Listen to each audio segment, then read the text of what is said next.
Also find all the Kentucky communities that Traveling the Bluegrass can be found. Remember to visit youragedge.com.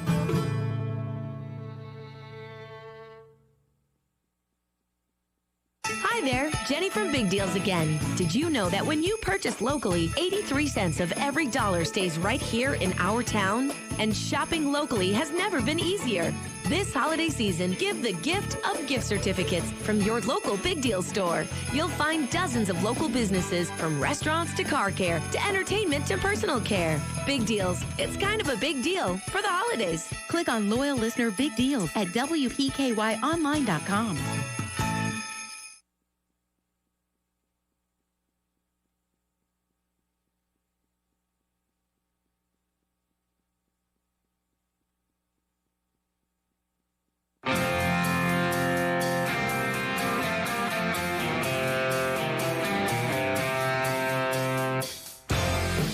It's time for your SportsEdge.com Sideline Report with Todd Griffin.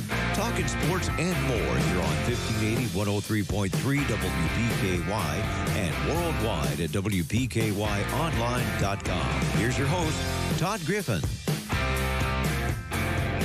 Good morning, everyone. The Sideline Report is on the air from 1035 West Main Street in Princeton. Thanks for tuning in this morning. Todd Griffin in the studio with our former co-host of the Sideline Report, Ty Engelbright, in the studio with us this morning. It's kind of been our tradition, Ty, to come in and do the Turkey Day show, and happy Thanksgiving. Thanks for coming in this morning. Hey, it's great to be here, Todd. Happy Thanksgiving to you and everybody out there in Radio Land. I love coming in here and do this on Thanksgiving. Well, and we have a top five, so, it's a throwback show today. It is a throwback show, but what would our show be without a top five? Absolutely, really? Yeah. And today's top five is going to be our top five favorite sports books. Right. So, we maybe have read at least part of them. Yeah, we've at least looked at them a little bit. So we're a little familiar with them. So that's what we're going to talk about as we get going here. We'll make you wait just a little bit, though, for the top five. Do want to say there's big news for you, Ty, because the Tampa Bay Bandits are back. They are, and it was the little league that couldn't, back in the 80s. Yeah. And then all of a sudden they could. They really gained momentum, but we had the USFL back in our day, yep, which when the regular NFL season ended, then we had football again. Yeah, and almost all year. Almost all year. And then, of course, I was born in the Tampa Bay area. I always love those teams. And then, of course, I had Steve Spurrier. And then, of course, if you think about it, even those teams in the USFL, you had the New Jersey Generals who, Herschel Walker signed there. And I think Jim Kelly was in the league as well. The Houston Gamblers. And so you had guys that could have played in the NFL. Steve Young with the LA Express. There you go. So, and you know more than I do. Reggie White. And so here we go. We had a legitimate league, and I'm glad to see it coming back. Well, it's going to be a little different this time. I don't think they're going to go exactly head-to-head with the NFL. Right. I don't think you're going to see any million-dollar contracts, but at the same time, I don't think it's going to be just a really minor league. They're actually going to try to do this right and try to keep it financially stable, although, there are some rumblings that Spurrier might be interested in that Bandits job again. I've heard that, and that would be awesome to have that. And he's just he's just quirky enough, just to do it. I mean, you just never know what that guy's thinking. And I think it would probably be good for the league to have some throwback from the original league come in there, and I'm sure there's going to be some crossover as well that we don't know about or will find out about. But I'm excited about it. The new USFL is coming back in the spring of 2022, starting in about mid-April, which will be interesting. So there's going to be a little time there between the end of the NFL season and the start of the USFL season.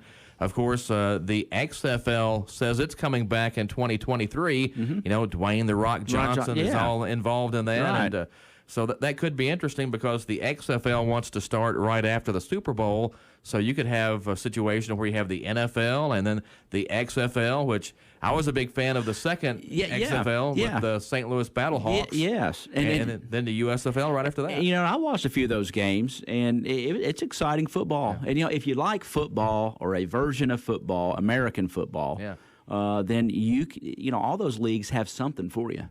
Thought it was kind of interesting. I liked the option after a touchdown to go to a 1-point, try or a 2-point try or a 3-point try. That really kind of opened things up. I forgot about that. Yeah, the 3-point try. Yeah, maybe a little gimmicky, but at the same time, kind of pushing the boundaries a little bit. It was fun to watch, and the XFL really had this kickoff thing figured out. Where they had everybody down the field, and so you didn't have people running and gaining all that momentum and hurting people. Exactly. On, exactly. Kickoffs. And I really thought that was something that maybe other leagues should have looked at more. I agree. And, the NFL, they had talked even about doing that as well. Yeah. Just because we know that there's special teams injuries abound, especially in the NFL. Well, those are the big collision plays. And, they've moved the kickoffs up to the point that almost every kickoff anymore is a touchback. So it's kind of, exactly. It's not that was such a big key play in football, and now they've kind of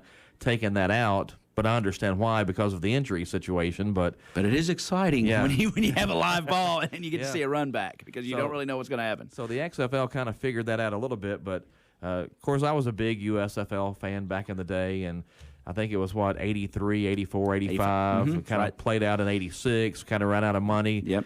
But like you mentioned, they were signing some big players. There were some big names that went to the USFL back in the day, and of course I think they're just kind of playing on the nostalgia with this league, but still cool to see that USFL, and they've brought back the teams. They have 8 teams, the Northern Division, the Michigan Panthers, the New Jersey Generals, Philadelphia Stars, the Pittsburgh Maulers. The Southern Division is the Birmingham Stallions, the Houston Gamblers, the New Orleans Breakers, and your Tampa Bay Bandits. So pretty much they stuck as well with the traditional names in those cities as well. So I think that's a smart move by them. The Breakers were always interesting to me because they actually started in Boston. Okay, yeah, they did. Yep. So Boston Breakers kind of makes sense. Makes sense, that's right. Then you go New Orleans Breakers, and then they left there and finished in Portland. So they were the Boston, New Orleans, Portland Breakers. There you go. You look at the NBA teams, especially the way they've traveled around, and you kind of like some of those names, you had the New Orleans Jazz, and that makes... And it went to Utah, and it's like, what? Yeah, exactly. So, you want to think of the Mormon Tabernacle Choir when you think of Utah, not Jazz, but anyway. Yeah, maybe they could have been the Mountains or something, I don't... No telling. But Utah Jazz does seem kind of weird, just, sometimes when you transfer cities, you're stuck with the name. So, but don't you know, Todd, there are probably guys and gals out there with some old retro USFL gear just wanting to put it back on. So they still fit in it. I've got some old memorabilia from back in the day. When I was younger, I would actually write these teams. I had a book somewhere where I found all the addresses for the teams, and I would actually write them and ask for a pocket schedule or any pictures, team picture they might have, and you'd be surprised. I mean, it was 35 years ago, 40 years ago with some of this stuff, but you'd be surprised how many people would send you a nice little package that had pictures. I got on a Saints kick about 1980 right after I moved here, and I remember I wrote Archie Manning. And and I don't know if he was still playing or not. I was a big Archie Manning fan. It was somewhere toward the end of his career, and they sent me a cool Saints sticker. Yeah, cool. Yeah, you get stickers. I got a sticker. Yep, and so that was pretty neat. I remember the Philadelphia 76ers sent me this great big package. Yeah. Again, didn't cost me anything. Yeah. A stamp, and an envelope, and I mailed them a letter and just asked for whatever, and you got some stuff. Yeah. I mean, and why wouldn't a team, that is doing well and is popular, 76ers is one of those teams that kind of transcended the nation as well, just because they're players, they're in the playoffs a lot. You had Dr. J and it was pretty cool that you could write those teams, and they had some sort of national flair to them, and they'd send you stuff. I don't know if that would happen now or not. Of course, I'm also pretty sure that when I was 8 years old writing teams, it probably looked like an 8-year-old was writing the team. So they're probably like, hey, somebody send this kid some stuff. But hey, that makes it even better, right? I mean, I think all sports teams would hope and love there's an 8-year-old out there writing them. Exactly. You're trying to build a fan base. Exactly. And if you could send them a schedule and a team picture and whatever, a signed autograph of somebody, hey, that's a good investment. Kids sitting in West Kentucky writing a team in Philadelphia or wherever they are, Just whatever favorite team, or sometimes not even my favorite team, just, hey, this team has some cool players. I'll see if I can get something. But wasn't it cool back in the day? I know we're talking retro, but I think we ought to talk retro because today's a day of Thanksgiving, and everybody looks back on memories of, their family and friends and loved ones. So it's cool that we can look back. But think about all the cool sports things that we got into when we were kids. For example,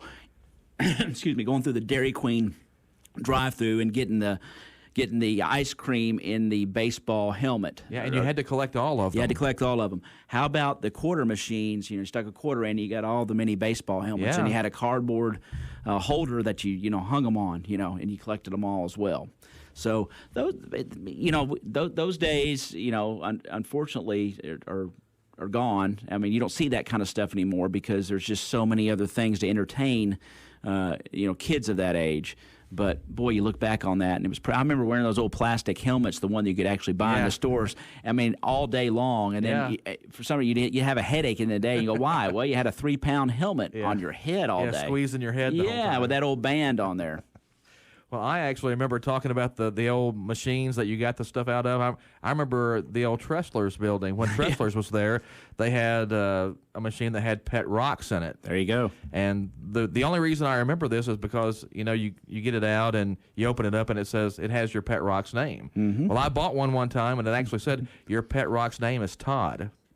So I thought that was a little freaky or something. That's a little freaky. I mean, did you ever get to walk your pet rock or take it to the pet rock? I never did that. Pet rock park. They got dog parks now. I don't know who invented that. It was genius. Yeah, but maybe every rock in that machine said your pet rock's name is Todd. I don't know. It was just weird to me to see that. So. But I'd be honored they at least named all the pet rocks Todd, right?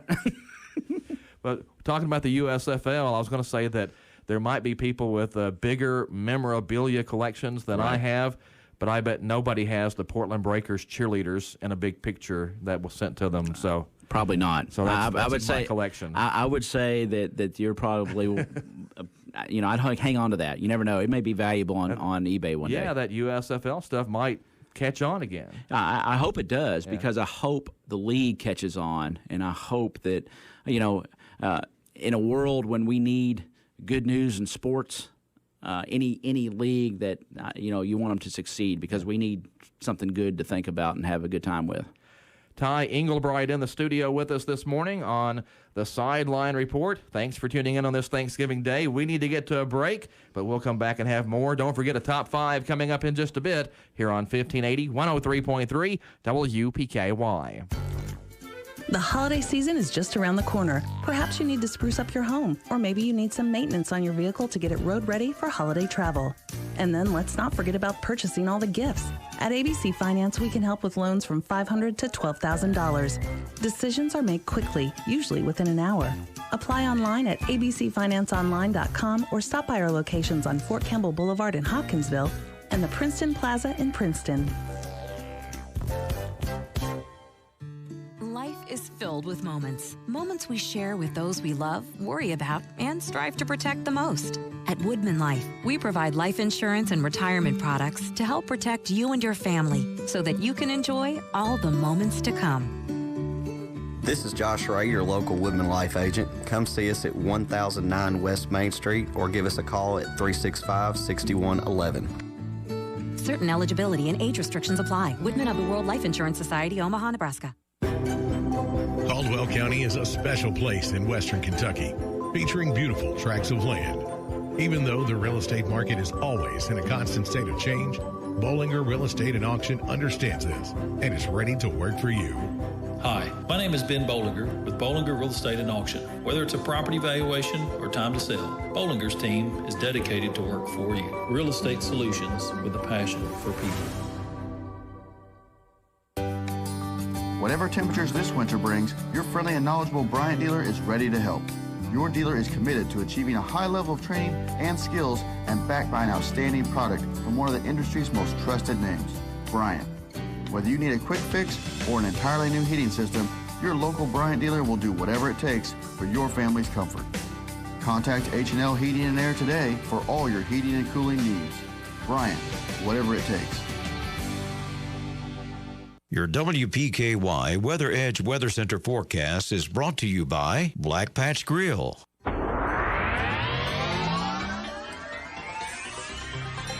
can expect the rain to continue in the overnight hours, continuing throughout today. Falling along with the rain will be the temperatures starting out in the mid-50s and dropping to around 42 by 5 o'clock. And overnight Thursday, the low temperature will be 21. And it's going to be windy throughout the entire period.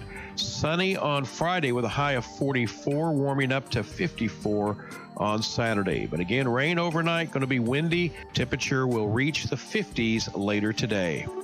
This is Alan Watts with Your Ag Edge, inviting you to join me Monday through Friday at 5:30 a.m. for the WPKY Morning Ag Report. We check in daily with Caldwell County Agriculture Extension Agent Shane Bogle. Get the latest from fellow farm broadcaster Max Armstrong. Take a look at the latest livestock market reports. Hear the latest edition of Traveling the Bluegrass and check the opening grain market with Hopkins Elevators' Ben Westerfield. That's the Morning Ag Report from Your Ag Edge Network on 103.3 FM and 1580 AM WPKY. We continue on the Sideline Report here at 1580, 103.3 WPKY. Thanks for tuning in this morning, and a happy Thanksgiving to everybody out there. Ty Engelbright in the studio with us, and Ty, it's kind of like back when we started, just the two of us and sitting here talking sports. Yeah, and of course, you're the sports knowledge. I have to do a disclaimer before I go. I've gone to a flip phone, so I kind of got this figured out why they call it a smartphone now. Because used to I just kind of Googled everything and kind of winged it. Well, guess what? I realized that my brain is gone. I mean, it was gone anyway, but I mean, at least I had it in my hand half the time. So I'm really at a handicap here. Well, we do have a top five that we've worked on, and this one was a little more challenging than maybe some of the top fives have been, but our top 5 sports books, and since you're the guest, I'll let you go first. Okay, and we're going to go from the bottom to the number 1, yes, right? Yeah. Okay, well, my number 5 is just going to be the Baseball Encyclopedia. Wow. And just because I remember sitting there with it, and if I just wanted to know something about a player, stats, or whatever, and it was just fun to especially go back and look at the old players and guys that I didn't get to see play, but the legends, see how their seasons went and their batting average or their win and loss record for a pitcher. So I've got the Baseball Encyclopedia there because I was in that thing a lot. Yeah. I used to go through all those kind of books like that and just look at all the numbers. And I guess you have to be kind of a sports geek or a stat geek or something to want to look at all that. But I think a lot of people fall into that category. Yeah, I mean, so you're just curious about it. Okay, my number 5, and this is going to echo a little bit of what we've been talking about this morning. It's called Football for a Buck, The Crazy Rise and Crazier Demise of the USFL. There you go. So that's pretty good. Got a lot of stories about things, and it's interesting. The Tampa Bay Bandits were a team that, the story goes that when they got their checks, there was always a race to the bank to cash that thing because they always knew that there wasn't enough money to cover everyone's check, so whoever got there first might actually get paid that week. Yeah, and and that's the perils of an up-and-coming young league, unfortunately, in the way that money flows through them and with them. So. Well, and if people remember the World Football League, and I'm getting a little off topic here, back in the 70s, the IRS actually took that league over and ran the championship game the final year of that league because they wanted the receipts. That's how they got, the money that was owed. The IRS actually took over the league and ran the championship game the last year. I've got a question. When are you going to write the Todd Griffin Sports Encyclopedia? Oh, wow. Well, I was actually going to say, and I forgot, I was going to have an honorable mention. 100 years of Tiger football. That was going to be my honor. That was my honorable mention as well. So, we were talking before the show. We said if we were going to have any books that were similar, and there it is right there. We just got it. My number 4 is going to be North Dallas 40 by Peter Gent. Yeah. Again, and I told you before the show, kind of preempted, that most of mine were either movies. I mean, I'll tell a little the truth here. Maybe 3 of these I've actually read or read part of out of my 5. Of course, the baseball encyclopedia, you don't really read it; you just sort of use it as a reference. But that was made into a great movie with Nick Nolte and Mac Davis. But that Peter Gent was a professional football player and had some inside of the NFL and how what those guys went through to get on the field week in and week out. And of course, there's it's pretty brutal, that profession, especially back in the 70s and 60s, late 60s, early 70s. Well, and if you Google top sports books or top football books, that is always on the list. Is it on there? Yeah. So I don't. That's not one that I have actually read. That's one of those you see the movie first, and you love the movie just because of the way they do it. Of course, it's the book and the movie is never the same, but very, very interesting. Okay, my number 4, and this should be self-explanatory to anybody who's ever listened to this show, Stan the Man, The Life and Times of Stan Musial. Why doesn't that one surprise me? But yeah, what a great, I'm sure that's just a great book, and of course, what a great baseball player. Well, and, there's always that one stat that amazes me, that Stan Musial had 3,630 career base hits as a major leaguer, 1,815 on the road, 1,815 at home. Yeah, that's pretty neat. And did you know that Stan the Man and Ken Griffey Jr. were not only born in the same town in Pennsylvania, but on the same date? Now, about 48 years apart, but they actually share the same birthday. That's pretty wild. And I think Stan the Man actually played baseball in the high school ranks with Ken Griffey's grandfather, Junior's grandfather. I'll be darned, yeah. I think. One of them's grandfather, That's either senior neat. or junior, but yeah, from the same town, and probably the 2 sweetest left-handed swings. Very Throw sweet Ted swings. Williams in there, and oh boom, my there you gosh, go. yeah. In fact, I recently just got into the Splendid Splinter, just kind of looking at. I just decided, I don't know, I got on a Ted Williams kick one day, and I just started looking at it. Man, what a swing and a philosophy of hitting the guy had. I remember reading a book on Ted Williams one time. It's not on my list, but I definitely remember looking through all that, and he's one of my favorite non-Cardinals just because I remember they asked him one time about hitting a baseball and how difficult it was, and they said, well, do you start your swing as the pitcher's letting go of the ball, or as he goes into the windup? And he's like, no, I decide to swing when the ball's about 10 feet from home plate.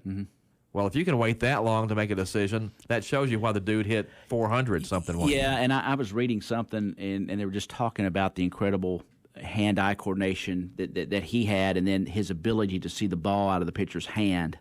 Just uncanny. That it was determined that how he saw the baseball, where it was, the rotation, and just gave him. Of course, a lot of great hitters are like that as well. But it just enhances their ability to do things. So it's pretty awesome. So yeah, that's my number 4, Stan the Man, The Life and Times of Stan Musial. Okay, my number 4, and I actually did read this book. And the movie was based, but they did a movie on this. But this is more of a coming of age kind of novel that they did. It's Vision Quest by Terry Davis. Yeah. They did a movie about that sometime in the mid 80s. And 84. An awesome soundtrack. A great soundtrack to it. And that's kind of what I love, that soundtrack. And being someone who was, in the 80s and in high school, that's one of those that kind of sticks in my mind. But I decided to go back and read the book. My son was wrestling at the time, and I gave it to him. I said, hey, read this book, And about the age, like I said, it's a novel about wrestling, but it's also a coming-of-age story, and so it's a good book. And the soundtrack not only had Madonna and Journey, which I think Only the Young was only on that soundtrack from Journey, and it had Dio on there. Highway to Heaven, I think. Hungry for Heaven. Hungry for Heaven, was it? Yeah, and that was a great, of course, great vocals, and they placed that in the movie really good. In fact, I think, and I didn't realize this, Only the Young ended up on a later version of Frontiers. Did it really? It really did. And I don't know if it was on the original or not, but I went back and I saw that track listed on Frontier. Oh, wow. And I think what happened was they recorded it in studio. It ended up on a soundtrack, and they went back when they later releases and added. Yeah, exactly. We should really go on a game show with all the knowledge we can throw at it. It's largely useless knowledge, but it's still pretty fun. Like I said, it is, and it comes from. I'm walking around without my smartphone now, so I'm in trouble. All right, so we're at number 3, right? Let's see. I said number. Yeah, that's right. Okay, so my number 3 was actually made into a movie, and one of my favorite sports movies ever. It's called 8 Men Out, the Black Sox and the 1919 World Series. Yeah, and I knew that was going to be on your list because it about made my list. And I do have a kind of a relationship book as far that I read this summer. But yeah, it's hard to go. Very controversial what happened there. We're not sure. Some of the players, and I'll mention mine later on from my book. They had pretty good World Series. Yeah, and. It not necessarily proven, but they probably were in the talks on the fix, and it had just sort of caught up with them. You don't really know for sure. Shoeless Joe Jackson, his family still tries to get him cleared and put into the Hall of Fame, and guys like Buck Weaver that had a good series. And yeah, there's several of them. And so how do they throw it, And I'm going to bring this up every time we mention the 1919 World Series. It was best of 9. Oh, really? Yeah. They did that 3 or 4 times, played a best-of-9 series. So I can't remember. The Reds won 5-3, I believe. 5 games to 3 or 5 games to 2. So wow. I think that'd be cool. Best of 9. Yeah, let's drag that thing out. Yeah, let's take it on into November. Let's go. And just fascinating that a professional sports team, at least some of the guys, would conspire to throw the series. Tough to imagine that now, the way guys are paid. But I guess back then you didn't get paid as much, and if you thought you were being shortchanged by ownership, and somebody came along and offered you this big pile of money, I guess you could kind of see how that would at least interest somebody on some level. No doubt, and but yeah, it's funny that you mentioned Shoeless Joe. That's coming up, and I'll just give you a preview of mine. But my number 2 is going to be The Natural. Yes. Of course, it was made into a movie. It is a book as well, but it's a story about a guy named Roy Hobbs, and they brilliantly put it on screen. I have not read. I think I had. I've seen it, and I've kind of thumbed through it. When you get a movie that, and like I said, most of these I've gone back to read it, like my number 1 that I'll talk about. But that's beautifully brought to the screen, and so what a good story too. Well, anytime you can get Robert Redford though to play, I mean that's a big plus for the movie anyways. And I'm really not going on movies. This isn't top 5 movies, but they're books. But as I told Todd, they were just made into movies because the books were that good.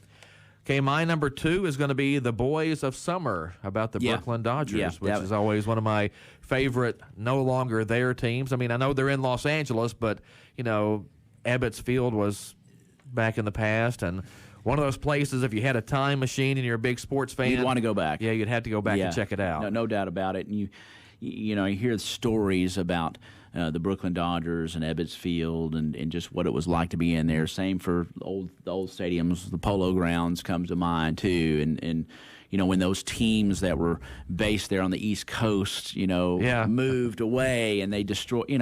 I'm not a Yankees fan by any stretch of the imagination, but. Man, when they tore down Yankee Stadium to build a new one, I mean, I mean, think about that.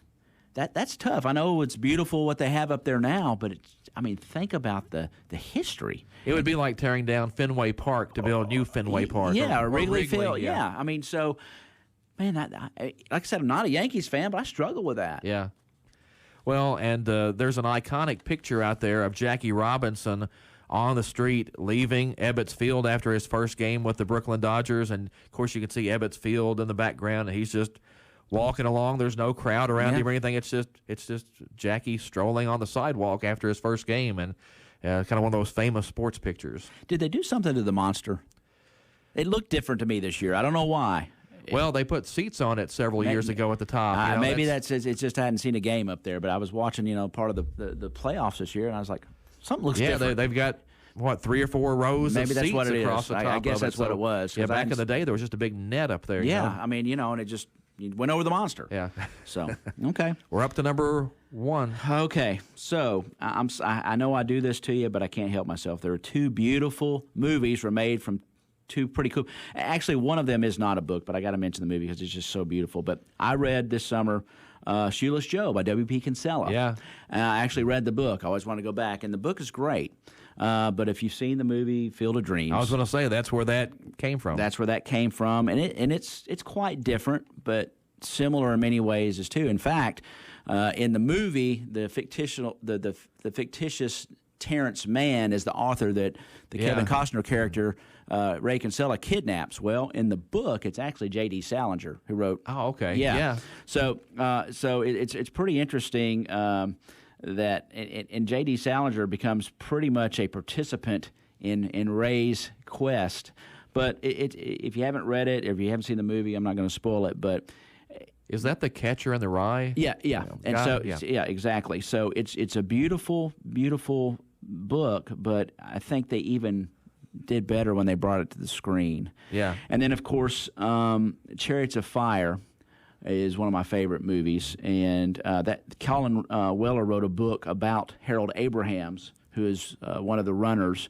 The screenplay for that movie did not come from that book, however, but this book was written about Harold Abrahams, who is one of the main characters in the movie. So I've got a tie for number 1 just because these stories of sports are just so good and it'll touch your heart. Okay, my number 1 may be a little bit of a surprise. Of course, when I went back and looked at my list, I was a little surprised at how much baseball I had on there, but I think we all kind of grew up baseball guys. Yeah, we did. You kind of venture into other sports from that. Yep. I agree with that. Except for UK basketball, that was always there. When I was 3 years old, I remember watching UK basketball. I think I was born right after a UK basketball game. It might have been on TV while I was in the process of coming into this world, So, maybe I had no choice but to be a sports fan. No. But anyway, I digress. Here's my number 1. Yaz, Baseball, The Wall, and Me. Yeah, Carl Yastrzemski. When I've got I grew up in Florida till I was 12 and moved up here, and I lived not too far from Winter Haven, and that's where the Boston Red Sox would come. So and back in the 70s, Yaz was still, I got to see players like Carl Yastrzemski, Jim Rice, Freddie Lynn, those Boston teams. People now don't remember how good those guys were. Man, that was a great team. Carlton Fisk and all those guys. They would come into Central Florida for winter ball, and when you're a little kid, then you could go there and see them for nothing. I remember, me and my friends. So Carl Yastrzemski, and he's one of those guys that. I don't know what it is. I mean, he's a great player, but a lot of people don't mention him with great players. For the longest time, he was the last Triple Crown winner in the American League. Now, I think somebody else has done it since then. I think so, but you're exactly right. For a long time, he was the last one. And, of course, I read that book a long time ago, and the thing I always remembered was that he held out for a long time. His dad kept telling him to hold out and to get what he was worth. And, of course, this was a long time. It was 60 years ago. Yeah. But he was the first player to sign a 6-figure signing bonus. There you go. So $100,000 now is, not a whole lot when you're talking about these guys. No. But his dad, it sounds like, was a pretty good agent. So the guy, he actually held out long enough, and the Red Sox finally broke through and gave him a $100,000. Now guys sign and they get a $5 million signing bonus, and nobody bats an eye. But crazy money. Back then, 6 figures was. Yeah, these guys didn't. Yeah, it was. They just did not earn that kind of money back then, and. Carl Yastrzemski, I think, was a great one of the greatest players that, like I said, is sort of just not mentioned in the realms. But the Triple Crown thing, I'd forgotten about that. You're exactly right. The Yankees kind of held the Red Sox down a little bit because they were in the same division. Yep. And the Red Sox were really good, but the Yankees were always just a little bit better for the most part. And they were over in Tampa. Yeah, we used to go see them over there. So, I mean, they changed these cities and towns. When I was a kid, you could go. The Detroit Tigers were in Lakeland, Florida. And I was right there, in this, within 35, 40 miles of me. Spring training was everywhere, so it was kind of neat. Well, almost everyone used to have spring training in Florida. Now it's about split 50-50 between the Grapefruit Leagues in Arizona. In Arizona. And I do have to throw this one. I did get to see Bo play baseball with, with the Memphis Chicks. Wow. Remember them? Yeah. Yep. And that was in the Old American Association, I believe. I think so. And that was in they were playing the Orlando Twins, and I went to. Of course, I'd moved up here by then. I just happened to be down there at the time. I went to a spring training game, so that was pretty neat to see. We'll have to look up the Memphis Chicks now. Yeah. Oh yeah, it's the Memphis Chicks. Do you remember him playing for them? Yeah. Yeah. So, pretty neat. So I knew we wouldn't have very many same books. No, I thought not. with all the books out there that this would be one time where our list didn't have a lot of. And you have to read them. No. Yeah. Like I said, I'm going to be honest here. Maybe three on my list I actually read. I tried to find books that I'd actually read at least part of. Yeah, so. and there was a couple I thumbed through that. Yeah, exactly. All right, Ty Engelbright is with us on the show this morning. Need to get to a break here on the Sideline Report, but we'll be back after this here on 1580, 103.3 WPKY. Your WPKY Weather Edge Weather Center forecast is brought to you by Kay's Kitchen.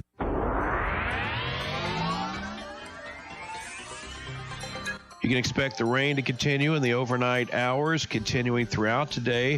Falling along with the rain will be the temperatures starting out in the mid-50s and dropping to around 42 by 5 o'clock. And overnight Thursday, the low temperature will be 21. And it's going to be windy throughout the entire period.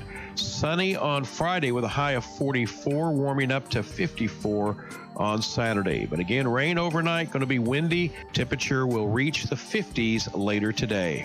Trice Hughes has been serving Western Kentucky for over 60 years. Their experienced sales force, ASE certified techs, and all the friendly folks at Trice Hughes have worked to become your family's exclusive automotive dealer. The home team that's kept our families safe on the road for generations. From work to play and everything in between, your home team has what you need.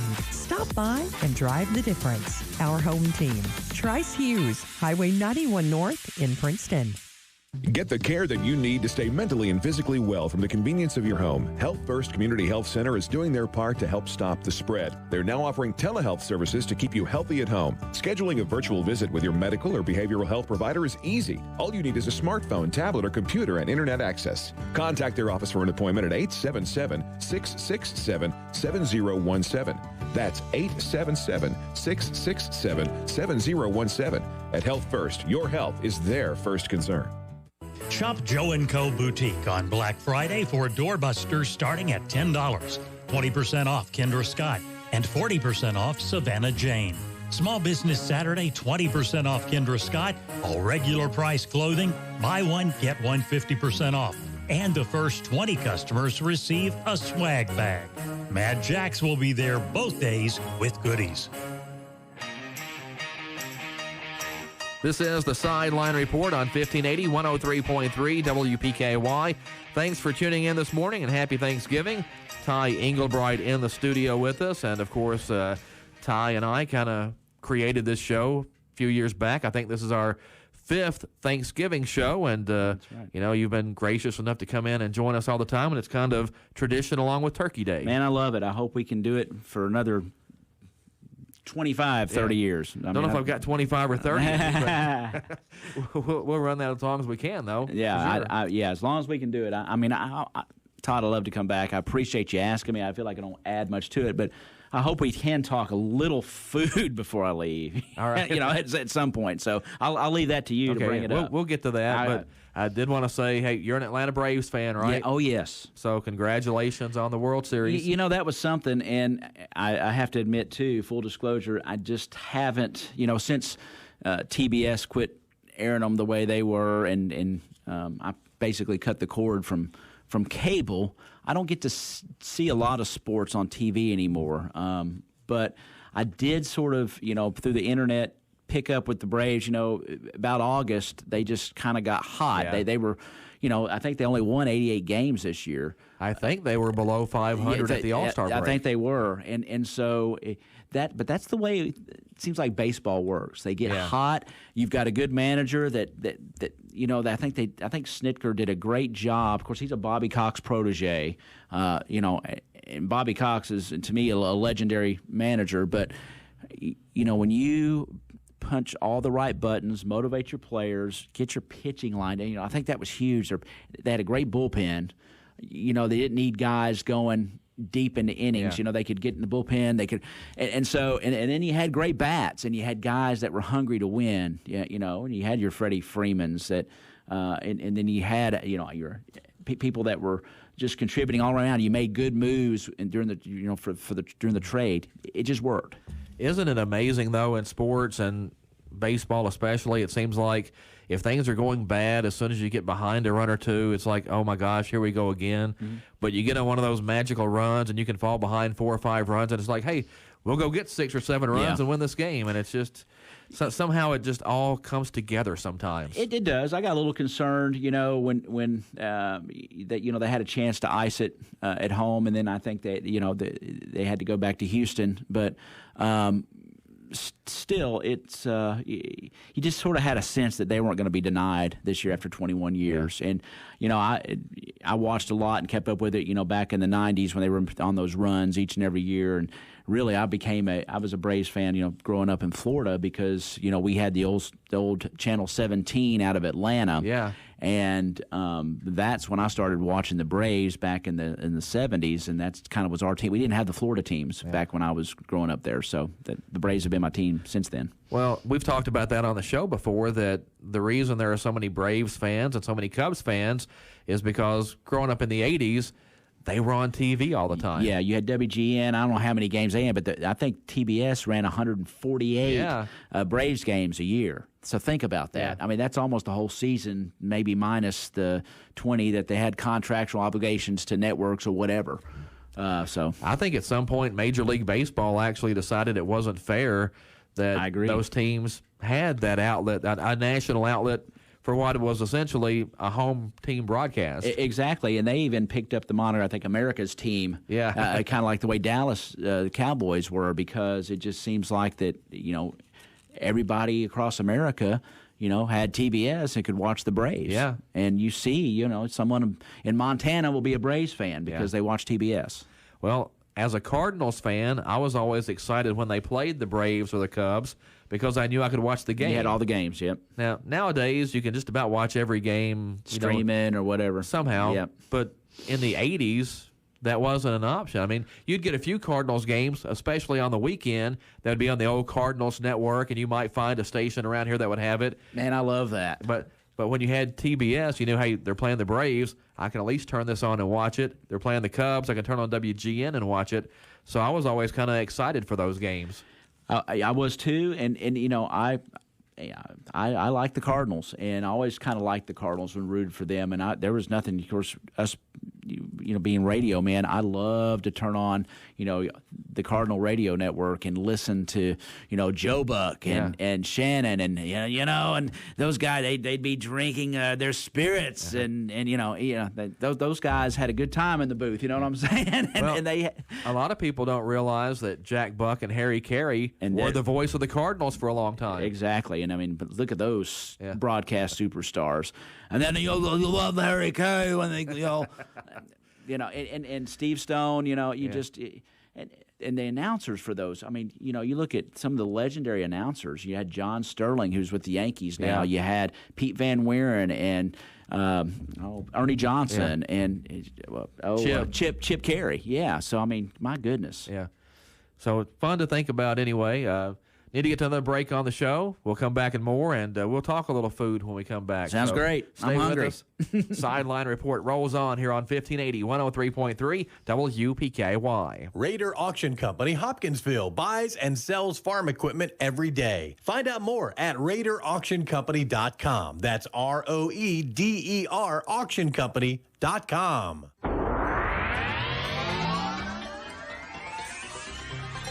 You can expect the rain to continue in the overnight hours, continuing throughout today. Falling along with the rain will be the temperatures starting out in the mid-50s and dropping to around 42 by 5 o'clock. And overnight Thursday, the low temperature will be 21. And it's going to be windy throughout the entire period.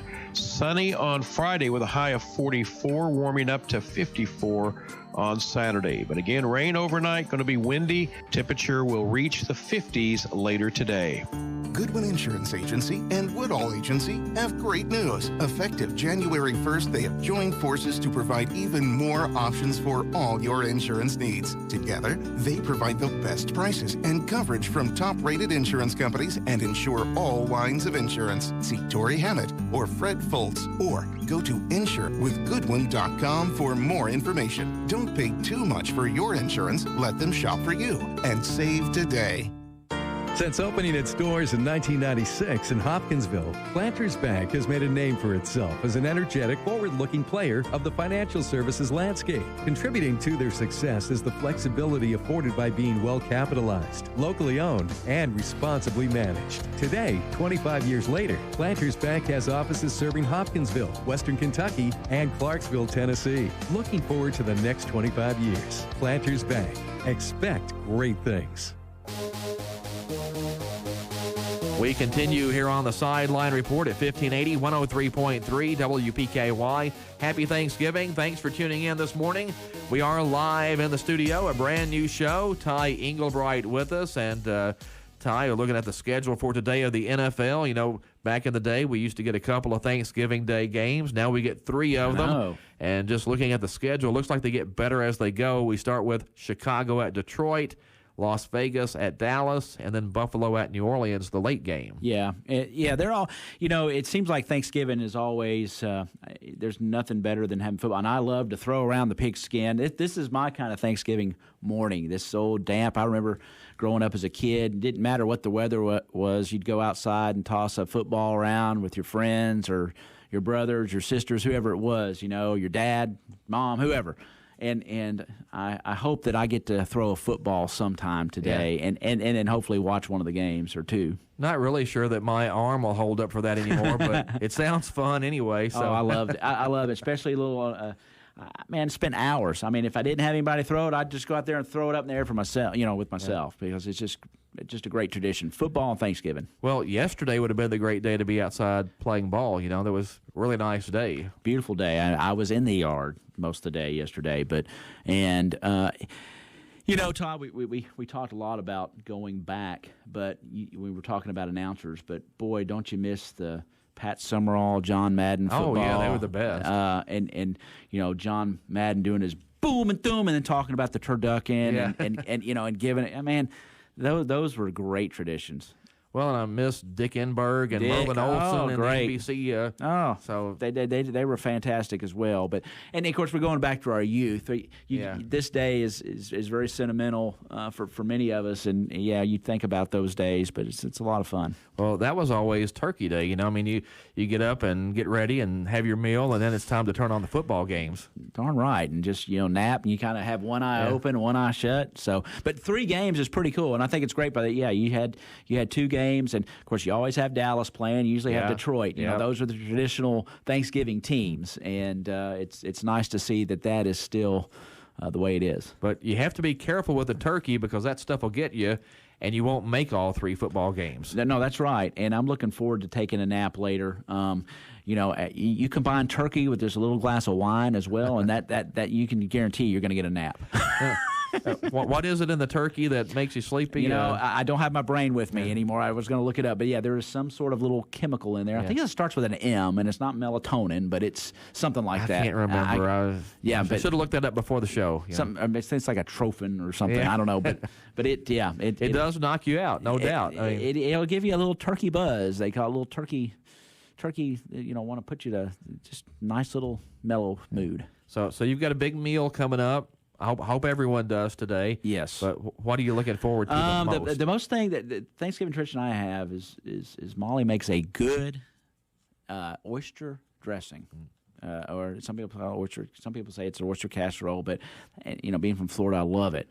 And my grandmother made it. Her family always made it, and I love all the traditional Thanksgiving foods. But that's kind of the specialty that I really, really. Of course, you gotta love dressing. And stuff. I was going to say I'm sort of an old school guy. I'm a turkey and dressing guy. Yeah. So that's what I always look forward to the most. And then the great thing about Thanksgiving is there's usually so many leftovers that you get to have that for another day or two. So. Oh, no doubt. And, I always kind of like one of those guys. I remember, there are all kind of concoctions you can make with leftovers. So I like getting online and seeing, okay, what kind of concoction can I make with cranberry sauce, turkey, and dressing, or what can I make with Brussels sprouts? And so you got to figure out all kinds of stuff you can make besides the traditional stuff. Well, it's kind of like the Beverly Hillbillies. If anybody ever watched that show, and they would have possum innards. Oh yeah, and Uncle Jed would always say, the best thing about possum innards, they're just as good the next day. You got that right. And I the